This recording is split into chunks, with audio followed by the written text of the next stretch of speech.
What is going on, guys? My name is Damien. Welcome back. So, I decided to bring you guys a review for The Killing Joke, which is the latest Batman animated movie that is out. It's officially out today on digital, but I know that it was in theaters. So, if you guys saw it in theaters, do let me know how your experience was.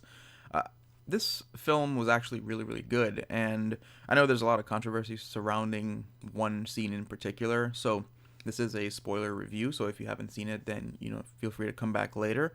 But it was a really, really good film, and I think the entire dark tone of it, just the nature of the characters, and the pacing was pretty much spot on.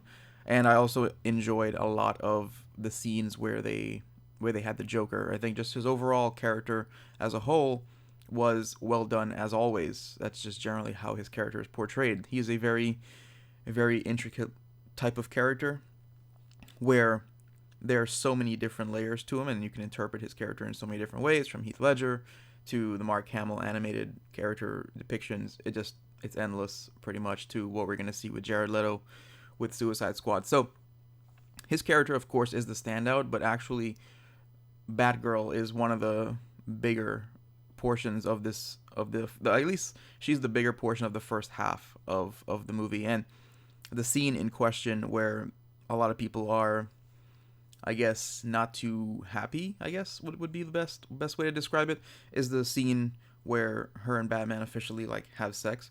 And I know that in general she's always been type of daughter character to him, and I can see where people were up in arms about it. It's just that I guess in general it really doesn't seem that bad from that movie perspective.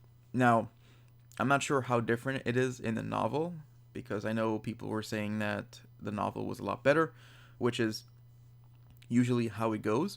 And this movie is, of course, based off of the Killing Joke novel, which a lot of these movies these days they're being done off of novels, but or at least adapted that way.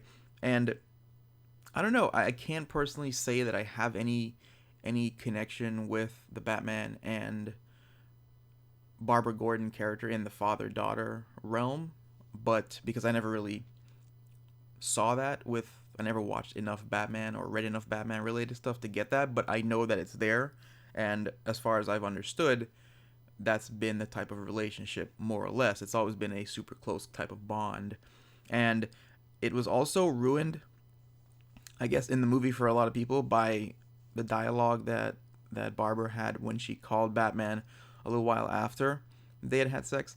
And she basically was trying to just saying, let's pretend like it never happened, it didn't mean anything, that kind of thing. And I can definitely see why there's a lot of people that are upset about that. But I would say that that shouldn't take away from the overall quality of the movie. Like, Joker is still the standout of this film, and there are still some really, really intense moments. Why they decided to go that route, I'm not sure, but it's still a very, very good film. There's nothing about this movie that isn't really good. It's a very, very good quality type of animated movie. As far as animated superhero movies go, it's pretty much in like the top 3 or 5 for the DC, and for obviously Marvel, their animated movies really aren't good, but it was really good. I mean, Mark Hamill, Kevin Conroy. Kevin Conroy has been Batman for a long time. He's been doing the animated voice for so long at this point that I can't imagine anyone else doing it. So overall, going into the movie, I knew I was going to enjoy at least those two aspects, because Mark Hamill's voice work for the Joker is just stellar. If you've played the Batman Arkham games or any of that, then you know what I'm talking about. It's really, really good. He's on point, and he really brings that type of.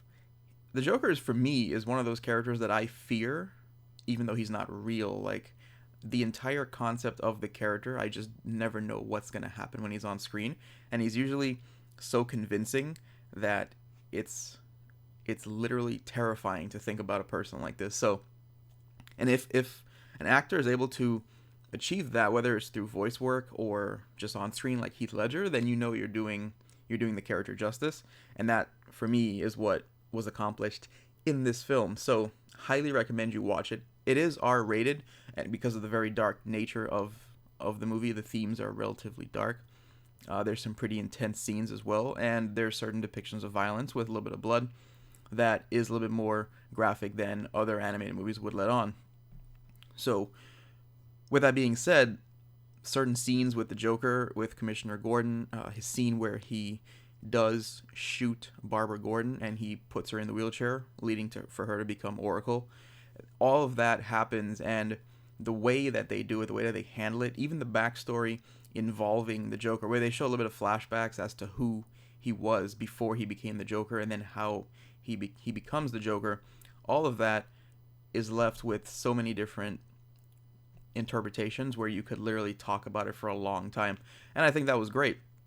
I think the overall structure of the movie is great, and I really can't see anything bad to kind of point out about the film, other than the fact that it was only an hour and like 10 minutes or something like that, minus, the credits. So with the credits, it's like 1 hour and 15 minutes or 16 or something like that. But it was a great film. It was really, really good, and I was really entertained watching it. And the Barbara, or the Batgirl and Batman scene really caught me off guard. Wasn't expecting that, and it just kind of came up, and I was like, okay.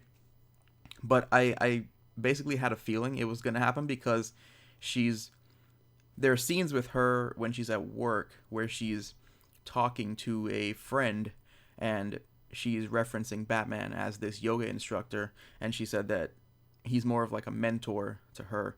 So I guess that was basically her view of their relationship, but of course, that's just the writers. They could just write it that way. But what I need to know about this film is if it's actually like a standalone, or if it's connected in any way, because if it's for the most part a standalone, then her and Batman being together really isn't that big a deal.